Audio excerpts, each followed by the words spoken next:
Hello, I'm Diana Turney, and I look forward to working with you in this video series to begin exploring the different issues and considerations as you get started on your farm or ranch transition.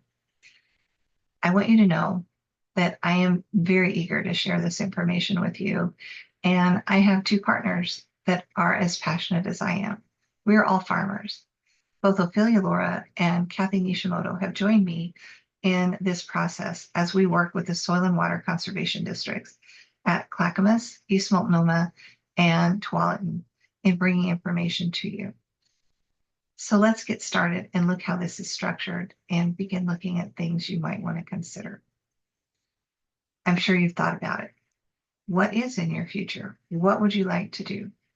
There are many processes to help you get there, and we'd like to give you as much information and some options that you can consider as you begin this process.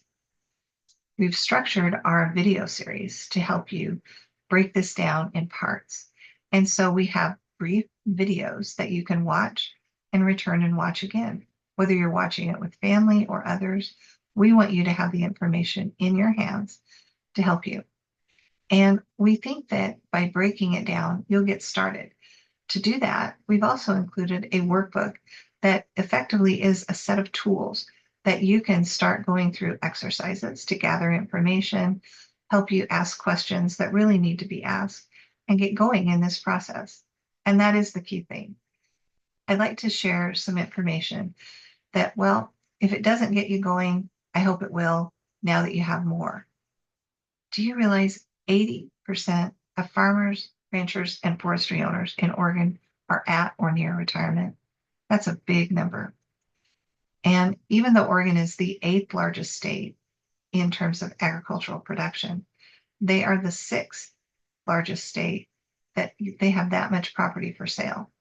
So much so that a quarter of farms and ranches of the 37,000, approximate 200 ranches that are for sale today. So it isn't a call for a crisis. It's a call to action. You have plenty of time to get going, but it means getting started. And we need to consider what you really want out of this. That's what a transition is. It's not something that just happens.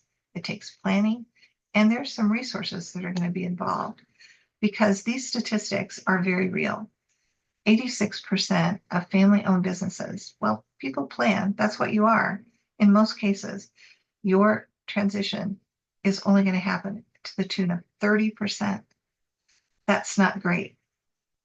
But it gets worse. When you go to the next generation, from the second to the third generation, only 12% actually make it through the transition planning process and make it happen. And when you get to the third and fourth generations and beyond, the numbers get so disappointing, 3%, and it continues to go down. You don't have to be a statistic. And the way that you can make sure you're not is getting going. I also want to be sure that you are very well aware that even if you don't have heirs, whether they're not interested or you just don't have any, there are 27 schools in Oregon with great agricultural programs. And there are people who do want the lifestyle, despite realizing it's hard work and they may not be rich at the end of the day, but it's something that they would like for themselves and their futures. So there are people who want that in their lives. Let's get started on what do you got to do? Well, it starts with enable time for training. This does take training, and you don't just tell someone. I remember when I was 12 and it was now my turn to start driving the tractor around our place. I had watched all these years since birth. Grandpa would go down the field or wherever, get the tractor, but he had to whack it on the side before it would start. I sat and watched that for years. So when the day finally came when I had my driver's license on the tractor, I forgot that step. And you would have thought that after all that repetition, I would have got that. Things like that are not uncommon in transitions because they're not something that you think out of the ordinary. It's part of your routine. You have to put it down and make sure that information makes it to the people who need it and they clearly understand it. It makes it smooth and more enjoyable for you because at some point you might like to step away and be able to pursue other interests. So make it possible by giving yourself time. And routinely, these take 3 to 5 years to get a great transition in place that's fully thought out, properly documented, and it really represents what you want. Being realistic is pretty important. Your next chapter, well, that's what is ahead.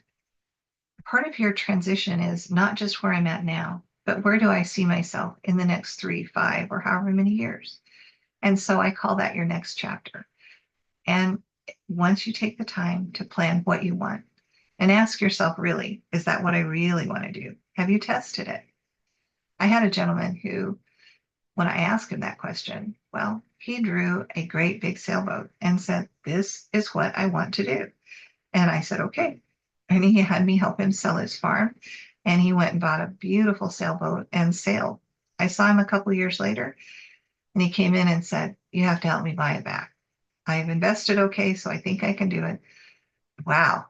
I didn't realize what all was involved in that. And so his next chapter wasn't what he really thought it should be. Sometimes next chapters include things that, well, you need to test them beforehand to make sure you end up with what you expect and where you enjoy it. Tax strategies. Taxes continue to change. I've done taxes for a very long time, and there have been significant changes in the last few years. And if you aren't really planning, you could have your transition not work at all due to the tax liability that you leave behind that's incurred in your estate or your family incurs. That would be most unfortunate to realize that everything you've put in place missed one component.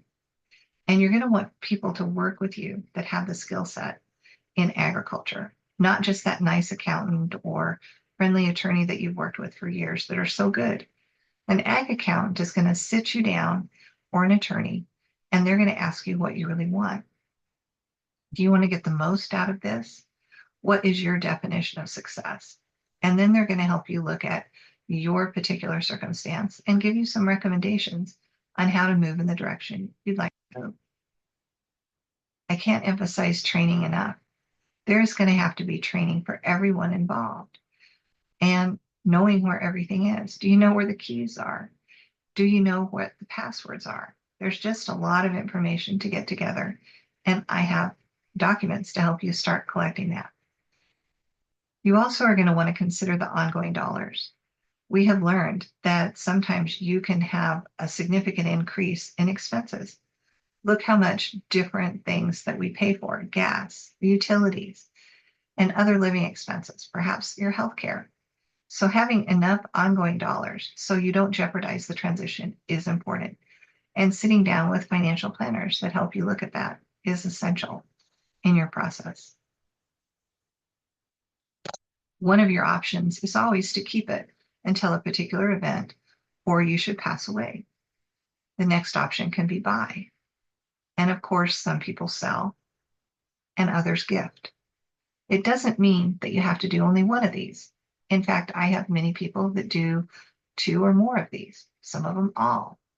It depends on what you are trying to accomplish and the strategies that are necessary.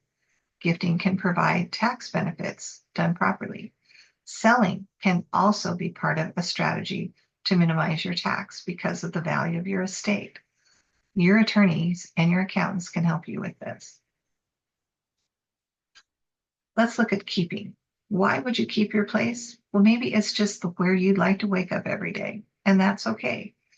Can you age in place? Really and truly, as you look at your home, is that possible?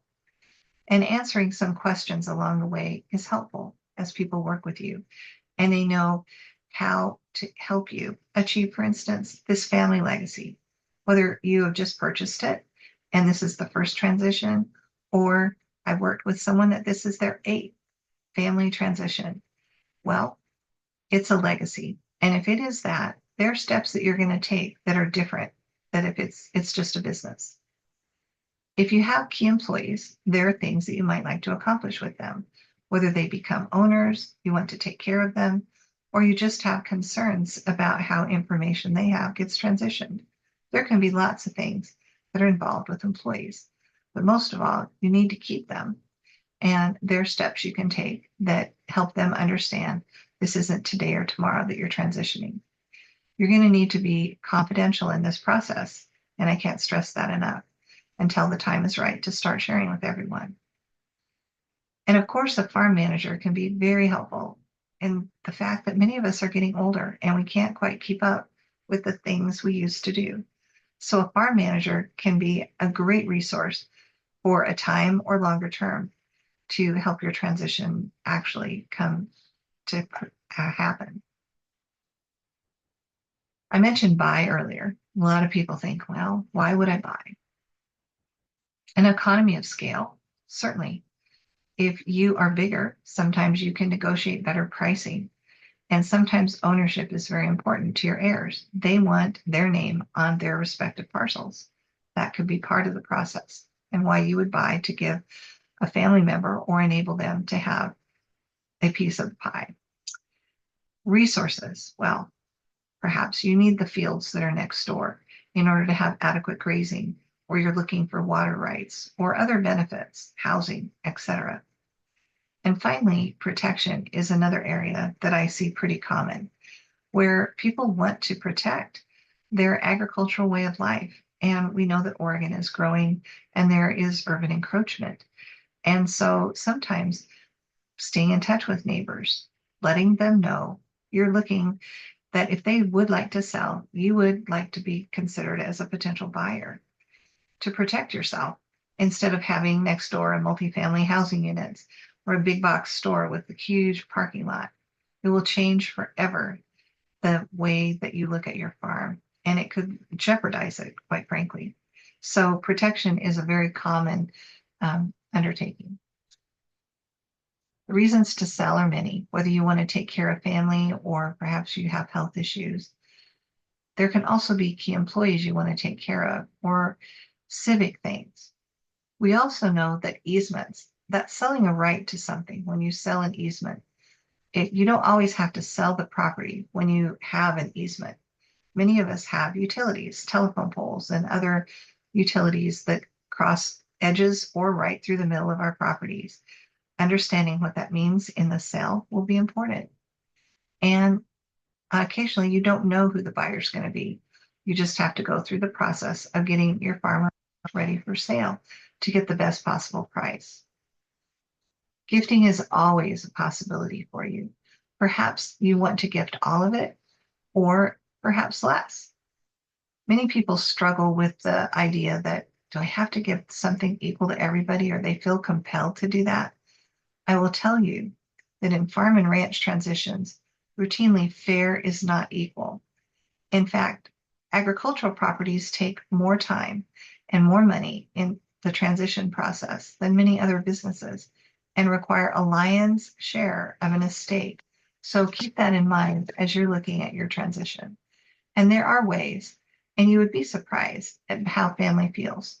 There are conversations and ways to approach that. Timelines. It's like a stoplight. There are things that you do are critical. You know when you need to stop. You need to stop and gather information, decide what you want to do, take time to explore and really look at things. And don't try and take a shortcut. Some people try and draft their own wills and everything else, and they suddenly find they didn't end up with what they thought. Getting outside help is important, and then you can move forward and get your plan in place, and it'll really represent what you want. So many people feel they are saving money by doing it themselves or editing the document that an attorney prepared before. You don't really understand the law, and there could have been changes, especially if you're editing an old document. So you want help that helps you get that final end product you want. Contingency planning is so important in this process.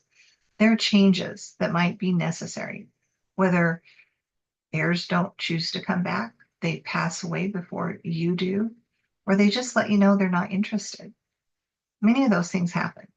I've had heirs say, look, I have made a lot of money in my lifetime and I really don't want the farm. You can give it to somebody else. I'll be happy to come work on it, but I don't want my name on anything because I can't afford it. That surprises some people, but it's something you need to be prepared for. Also, alternatives. There are things in place. And I've mentioned that if it doesn't work in one direction, there are others that can help you, whether it's a farm manager or others can come and make it possible. Backup plans are so essential because I doubt that everything is going to go in a straight line as you currently assume. There just tend to be too many surprises that seem to occur along the way when you look at this. My experience has been that the sooner you get started and reach out for your first contact, it's a good idea. You have the numbers of the soil and water conservation districts. Some of you, your property straddles more than one, so you might end up needing to work with more than one of the folks in your immediate soil and water district. However, making that call, letting them know you're an agricultural property owner and you're ready to start looking at the process of transition and exit planning. They're going to put you in touch with a great person on their staff that's happy to work with you. And I hope you'll make that call and get started on it. Great place to start. Succession planning means that you're going to transition to the next generation. It's really a legacy. And I look across the many beautiful farm properties. You see the picture behind me. That's very similar to what I grew up with. Not the red barn, but everything else is pretty close to what it looked like. I had a very large barn, but it was brown. You know what you enjoy most about your properties, what you see when you first wake up. If you take time now and begin working with the local soil and water district and others that can help you in this process, odds are you're going to achieve the goals that you have. And that's really what this is about. So please stay tuned. We have more videos. And I thank you for your time today. You are so smart to get started on this process. Thank you again. Bye-bye.